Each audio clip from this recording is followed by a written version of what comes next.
Welcome to Tech Brothers with Amir. In this video, we are going to learn how to drop role in MariaDB. So let's go ahead and connect to MariaDB, and then we will take a look from there.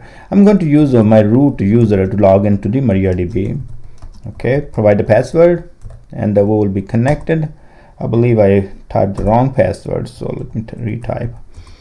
Now, first of all, I would like to take a look on the roles available. So if I will select asterisk from MySQL database roles underscore mapping, this is the table which can provide me some information. So you can see that one of the role here is called the role underscore select, and it is assigned to TB user and TB1 user and TB user.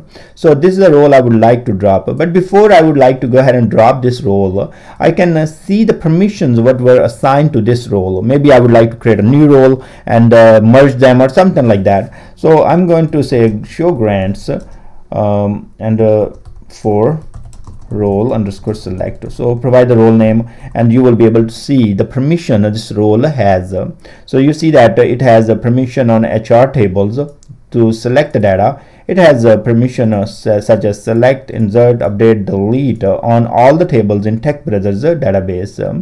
Okay, now we are good. We made sure everything is deleted, will work just fine. We don't need this role anymore. So we'll say drop role, and then we'll provide the role name. So role underscore select, and run the query.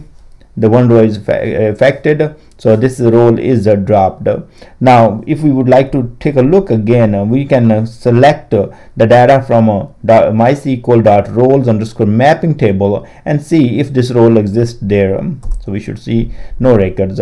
So we were able to successfully drop the role by using drop role and the role name statement.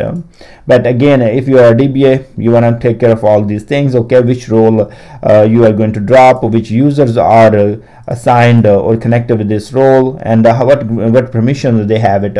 So you don't want to mess up right away by deleting the role, and then the users will not be able to access the data, and you have no other plan like how to manage their permissions. Thanks very much for watching this video, and I will see you guys in next video.